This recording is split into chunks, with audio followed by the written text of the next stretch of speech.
एक बहुत बड़ा विशाल पेड़ था। उस पर बीसियों हंस रहते थे।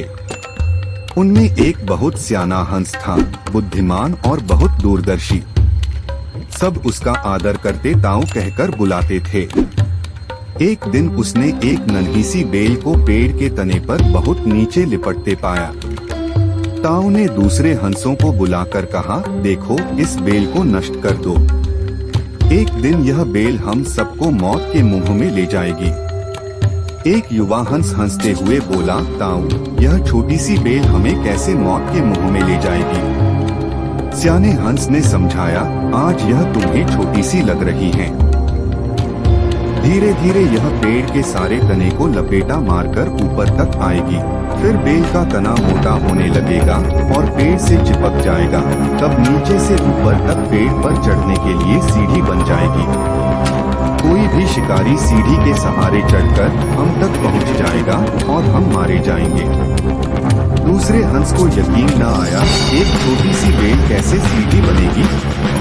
तीसरा हंस बोला, ताऊ तो एक छोटी सी बेल को खींचकर ज्यादा ही लंबा कर रहा है। एक हंस बड़बड़ाया, यह ताऊ अपनी अक्ल का रौब डालने के लिए अनशन कहानी बना रहा है। इस प्रकार किसी दूसरे हंस ने ताऊ की बात को गंभीरता से नहीं लिया। इतनी दूर तक देख पाने की उन्हें अक्ल कहाँ थी। समय बीतता रहा। बेल लिपटते लिपटते ऊपर शाखों तक पहुँच गई।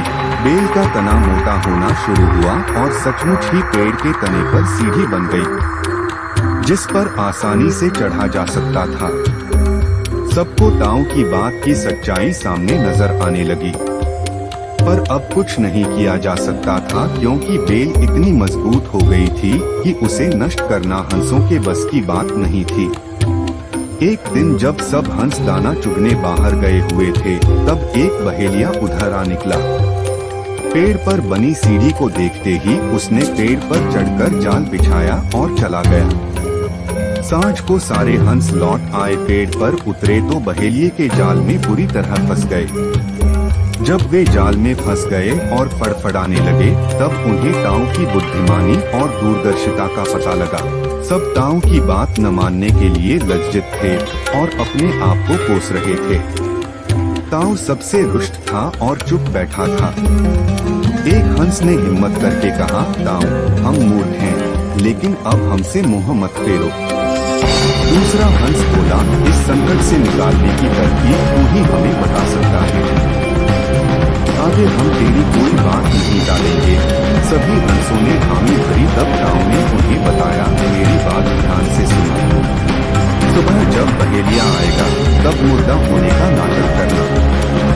बहेलिया तुम्हें मुर्दा समझकर जाल से निकालकर जमीन पर रखा जाएगा। वहाँ भी मरे समान पड़े रहना। जैसे ही वह अंतिम हंस को नीचे रखेगा, मैं सीटी बजाऊंगा। मेरी सीटी सुनते ही सब उठ जाना। सुबह बहेलिया आया। हंसों ने वैसा ही किया जैसा ताऊ ने समझाया था। सचमुच बहेलिया हंसों को मुर्दा समझकर जमीन पर पटकता गया। सीटी की आवाज के साथ ही सारे हंस उड़ गए। बहेलिया अवाक होकर देखता रह गया।